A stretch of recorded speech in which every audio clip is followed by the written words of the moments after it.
Good morning, students of class 9. Welcome back to the e-classes now.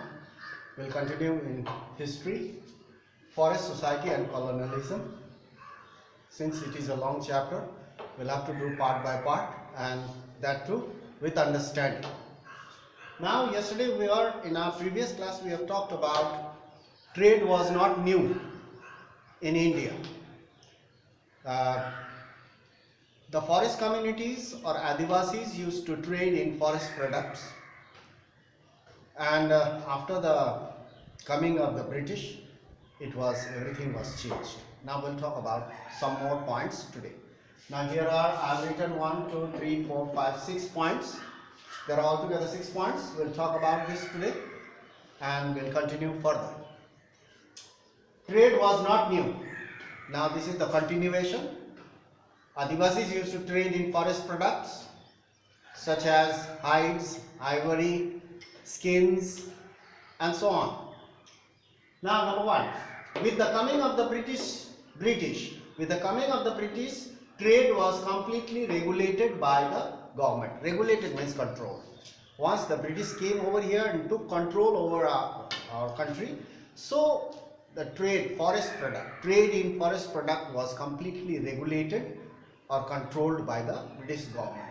Yesterday we have talked about the traders or the contractors were given the rights to trade. We'll continue some more of that today also. Many large European trading firms means companies. Many large European trading companies were given the sole means total, right to trade in forest products, because these firms have paid the money to the British government, and these firms or the trading companies were given the total sole right to trade in forest products. So these European trading companies were in advantage. They got the advantage, you can say that. But Indian traders were not allowed. There was a separation, you can say that. Number 3, grazing and hunting by locals were restricted. This also we have talked about. Grazing of animals and hunting by local people or the forest dwellers were restricted or not allowed. If they were caught hunting or if they were caught grazing the animals in the forest, so they were punished, put behind bars, because they thought that these grazing animals will munch up all the young shoots, young trees. So they wanted timber, and if all the animals they graze in the forest, they will not get any kind of timber. So in this, even we have talked about shifting cultivators. Shifting cultivation was also banned. These people were deprived of their livelihood. They were removed or thrown out because Britishers wanted them to settle. They wanted them to settle in one place so that they could be easily governed or tax could be collected easily. So there were many reasons for that. So they thought. Many pastoralists. Now here we talk about a new word, pastoralist. What is the meaning of pastoralist? The people who graze animals. In Hindi we call it charwa. So the pastoralist. In India, there were many kinds of pastoralists. Some they live in the mountain areas, high up in the mountain, grassy lands. Sometimes in the desert areas, we'll talk about later on, they have all these things. In the desert areas, Raikas were there. And in South India, in northern, central India, there were Gonds, Santals. So many pastoralists like Korova, Karacha, etc. of Madras. Madras is in South India. So in Madras, these pastoralists, Korava, Karacha, they were called criminal tribes. Do you know why they were called criminal tribes? There is a reason for it. These people were called criminal tribes. They are criminal by birth. Whoever is born, the child who is born in this pastoralist tribe or pastoralist family, they were called criminals by birth. Why they were called criminals? Do you know? Because these people keep on moving from one place to another areas, searching for fodder and grass for their animals. And the Britishers always looked at them with suspicion. Oh, they must be conspiring. They may move from one village to another village, from one area to another area. They are conspiring against the British government. They are criminals. They were looked at with suspicion. So they were called criminal tribes. And they were forced to work in mines. These people, they were forced to work in mines once the grazing was not allowed. Once the Forest Act was implemented, these people had nowhere to go and they had to work in mines. They were forced to work in mines, factories and plantations instead of grazing their animals. Grazing their animal was their livelihood, that was their tradition and culture. But now they were forced to work in mines, factories and plantations. They were forced to, and opportunity was there to work there, but their wages were very low. New opportunities of work. They got the opportunity to work in the plantation, in the factories, in the mines.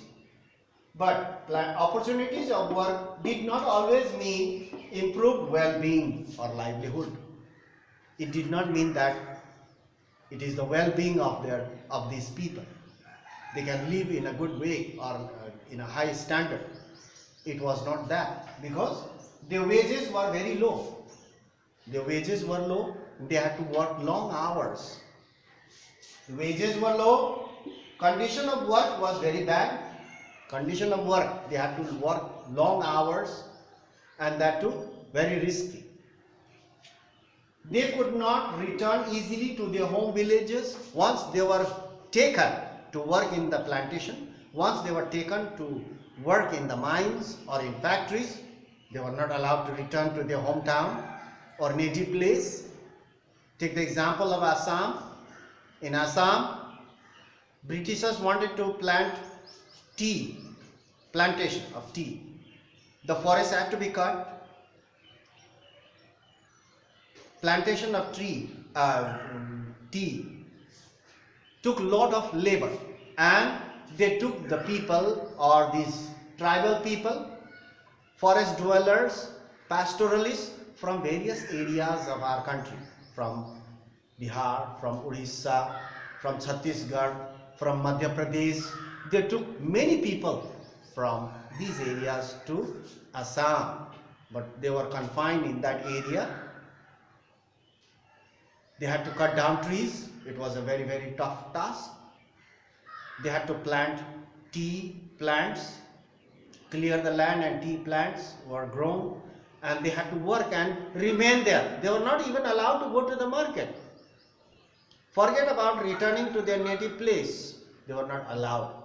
If anyone caught going out from that plantation, they were punished or they were put behind bars. So these things happened in our country during the British period, and people really, they suffered so much. Their hardships was undescribable. You cannot describe their hardships. They were cut off from their families for years and years. Many of them tried to return. They escaped, but they were stranded on the way. They don't know where to go, where their home was, where their native place was, because they were taken by train, not that passenger train, by this goods train. They don't know which direction is their home, so they could not return. So many of them, they settled there, cut off from their family, and live there. So in this way, these things happened during this British period, and more things we'll talk about. So we have talked about criminal tribes. They were looked at with suspicion.